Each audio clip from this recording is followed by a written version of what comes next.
first story is titled, Update.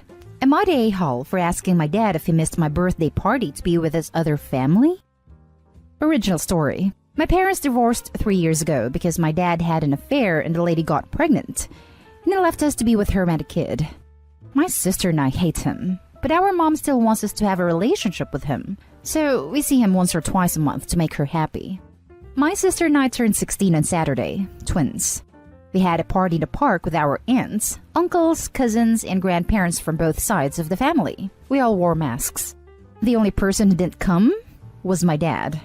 He came over yesterday to drop off our present. I swear it was made for an 8-year-old, and said that he was sorry that he couldn't come to our birthday and that he was busy. He lost his job in May and has been sitting on his butt playing video games since because nobody's hiring, so I know he wasn't working. I asked him exactly why he couldn't come to our birthday, and he just said that he was busy. So I looked at him and asked if the reason he missed our 16th birthday was because he wanted to be with his other family instead. He left without saying anything, and I've been banned from their house for being rude. Am I the a-hole for asking my dad if he missed my sister's birthday because he'd rather be with his other family? Edit. He hates it when we call them his other family because he wants us to think of them as our family. He even tried for a while to get us to call his new wife Mom. Now for the top comments before reading the update. Not the a-hole. Adults hate to be faced to the truth, especially if our children are the culprit. At least, you are no longer expected to see your dad anymore. Info. Not the a-hole either way, but did he call? Say anything like, oops, sorry for missing today. I'll swing by tomorrow. No. I always hate it when parents act like this. You expected nothing and still got disappointed. Not the a-hole. You ask a difficult question and deadbeat daddy didn't like it. Sorry your dad sucks, OP. He does suck, but at least now that she's banned, she cannot be forced to go and see this loser. This is a win-win, OP. You got to call him out for being a deadbeat, and you can't be forced to see him anymore. Well done, you. And happy birthday to you and your sister. And now for the update. The visits with my dad had stopped. Instead, we spent those weekends with our grandparents, which is way better. My sister and I returned the dresses. My sister bought a jacket that she liked, and I got shoes and makeup. When my dad found out that my sister and I weren't visiting anymore, he got mad. He said he didn't mean it when he said I was banned, and I need to have a relationship with my brother and sister. Yes, this was how my dad decided to announce that his wife is pregnant. He also thought that would be the right time to tell us that our sister would need our room, so when we visit, we'd take the couch. He also wanted 50-50 custody. When our mom heard that he's giving away our room and wants to go to court for more custody, she lost it. She screamed at him about how irresponsible and selfish he is, and told him that he'd be left out of court if he tried to get custody without us even having a bedroom there. I think he still tried to go to court, but my sister and I don't like him and don't want to stay there anymore, and we don't have a room, so there's pretty much zero chance we're gonna have to stay there. Also, my mom introduced me and my sister to her boyfriend the other day, and it seems great. He really wants to get to know me and my sister individually, something my dad didn't even care to do, and he's so nice to us and my mom. They're talking about him moving in a few months. So, even though my dad's a jerk, I guess the story still has a happy ending. Edit. I just looked it up, and we're in a state where there's no guarantee they'll take what we say into account, and you legally can't refuse visitation. Glad there's some happy ending there, and he would be laughed out of court. Why force a 16-year-old to share a room with a 2 to 3-year-old? No judge would be happy with that. Plus, you and your sister are 16. You can decide your own custody. He's not making us share a room with our half-brother. He wants us to sleep on the couch. Wait a minute, was that couch singular? Is he not only denying you and your twin a bed, but also expecting you to share a couch? Yeah, it's a pull-out couch though, so he thinks it's perfectly fine. I hate to be that guy, but it's likely that your dad is asking for 50-50 custody at this late date to avoid paying child support.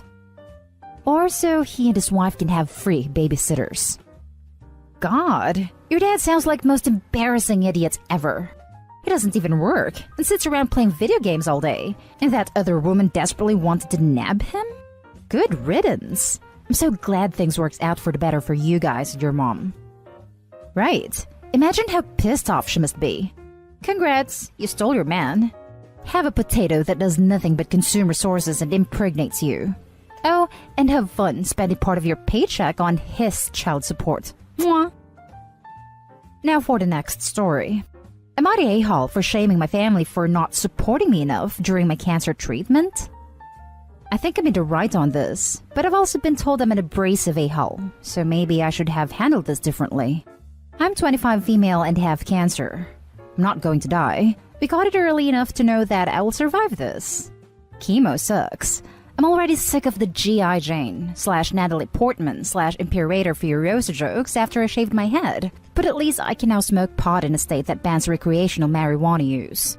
The other night, I got phone calls from my sister and my cousin letting me know that our aunt, who is the most overzealous, narcissistic, self-absorbed woman we know, was planning on having the whole family show their support for my cancer diagnosis by getting everyone to shave their heads. Personally, I always thought this stunt was really stupid, and my sister and cousin are against this for a number of reasons. My sister is a flight attendant and just got off furlough, so she doesn't want to jeopardize her job by showing up to work with a shaved head when her airline has a very strict dress code. My cousin is 14, has waist-length red hair that makes her look like a ginger Rapunzel, and is already dealing with self-esteem issues. Her hair is the only thing she likes about herself, so shaving it off would destroy her mentally. They tried to talk my aunt out of it, but she wasn't budging. We think my aunt is doing this to get clout on social media, maybe even get an article in People. I don't know. Like I said, she will make anything about her. So without naming names, I made this post on Facebook letting everyone in our family know that the jig is up. The gist was that I don't want to see anyone shaving their heads in the name of supporting me just because I have cancer, especially when some of them were the ones behind the G.I. Jane jokes. Instead of doing something that would make them feel good about themselves, why not do something to make me feel good? Like, oh, I don't know, driving me to my appointments now and then, or helping around the apartment or cooking when I don't feel like Hot Pockets again. Just something to make my routine a little easier while I deal with the chemo side effects. Hell, even a lemonade stand will do because this is America and our healthcare system is a joke. This backfired.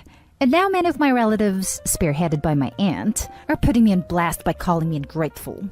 I should be happy to see that I have my whole family supporting me in my battle, barf, by doing this selfless act. They even went as far as to say that I was acting like a brat by saying they don't help out enough, and what I'm asking for is too much.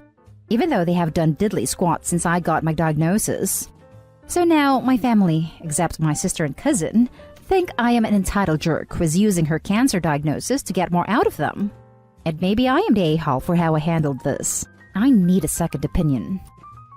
Now for the top comments. Not an a-hole. You are the one with cancer. You are the one who needs the extra help.